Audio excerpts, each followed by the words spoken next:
Africa Content TV. Ikú lópin ayé ẹ̀dá orí bó ṣe mú Gawat lójijì lọ. Ìyàlẹ́nu sálẹ̀ yìí fáwọn èèyàn nítorí àrònú ẹ̀ lásìkò yìí. Erinwó tani ó ṣe bí èyí mi ò rí nítorí olórin ẹ̀sìn tó mọyì ni. Ọlọ́run ìwọ ló dára yìí kì í ṣe èèyàn bá wa tẹ sáfẹ́fẹ́ rí síkẹ́ fún gbogbo tó fi sílẹ̀ kó má bàjẹ́ tọkọtọmọ ò tẹ̀bi tara sígbé ayé wọn. Ògòdìlé sálẹ̀ yìí ṣùgbọ́n wọn ní rí mọ́ bá wa rọ wọn lójú àmúwọ́ lọ́run ni.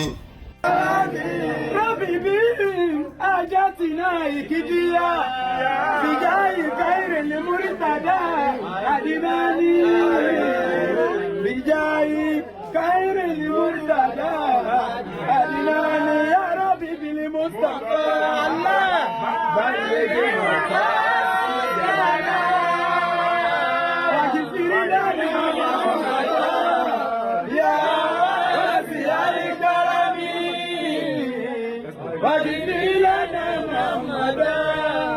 يا واسع الكرم يقول والله احد لا شريك له الله الصمد لا مقصود الا به لم يلد ولم يولد قط ولم يكن له كفوا احد في ملكه قادر على ما يشاء فعل لمن يريد عزيز في قدرته عزيز في جلالته قل والله احد يا ربي قل والله احد يا ربي